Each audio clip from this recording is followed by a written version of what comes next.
পবিত্র ঈদ মিলাদুন নবী সাল্লাল্লাহু আলাইহি সাল্লাম উদযাপন করা যাবে কিনা, অনেকে এটাকে জায়েজ মনে করে। এখানে আপনার অভিমত কি?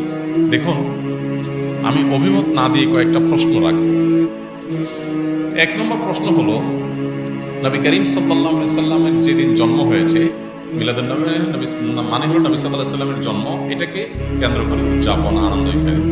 প্রশ্ন হলো, নবী করিম সাল্লাল্লাহু আলাইহি সাল্লামের যে তারিখে জন্ম হয়েছে সেই তারিখটা কি চূড়ান্ত এবং অবিতর্কিত কিনা?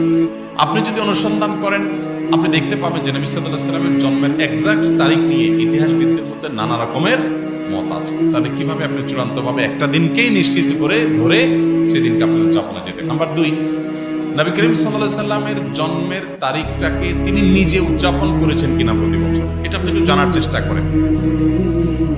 তিনি যদি নিজে নিজের জন্ম উদযাপন না করেন, তাহলে সেই সাহাবীরা যাদেরকে কোরআনে আল্লাহ সার্টিফিকেট দিয়েছেন নবী সাল্লাল্লাহু আলাইহি সাল্লামের আনুগত্যের ব্যাপারে, ভালোবাসার ব্যাপারে, সেই মানুষগুলো নবী করিম সাল্লাল্লাহু আলাইহি সাল্লামের জন্ম দিবস উদযাপন করেছেন কি করেন নাই?